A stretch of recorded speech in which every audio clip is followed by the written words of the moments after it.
મારી સરકારશ્રીને અપીલ છે કે આજે જ્યારે ગુજરાતમાં ધોરણ 1 થી 5ના જે શિક્ષકોની ભરતી થઈ છે એમાં મુન્દ્રા તાલુકાનું મારું ગામ કરંજરા, જેમાં 1 થી 5માં અત્યારે એક પણ શિક્ષક નથી, જેની 3 શિક્ષક હોવા જોઈએ એની જગ્યાએ આજે એક પણ શિક્ષકની તમે અમારા બાળકોને એક પણ શિક્ષક આપે નથી, જેના કારણે જે અમારા બાળકો છે એનું શિક્ષણ બગડી રહ્યું છે।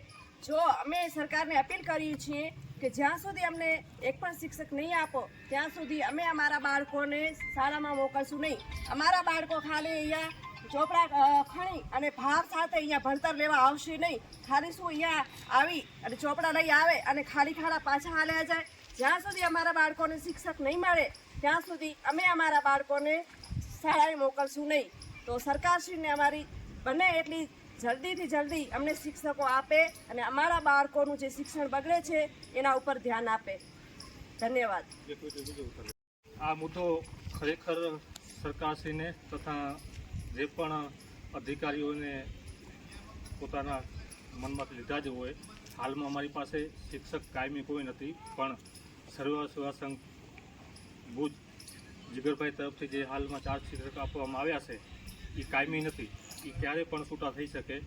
તો એમનો તો હું ખૂબ ખૂબ આભાર માનું, પણ ખાસ કરીને સરકારશ્રીને વિનંતી કરું કાયમી શિક્ષક અમને આપો। જ્યાં સુધી નહીં આપવામાં આવે ત્યાં સુધી બાળકો ગામના અને વાલીઓના જે નિર્ણય છે તે પ્રમાણે સ્કૂલમાં નહીં જાય।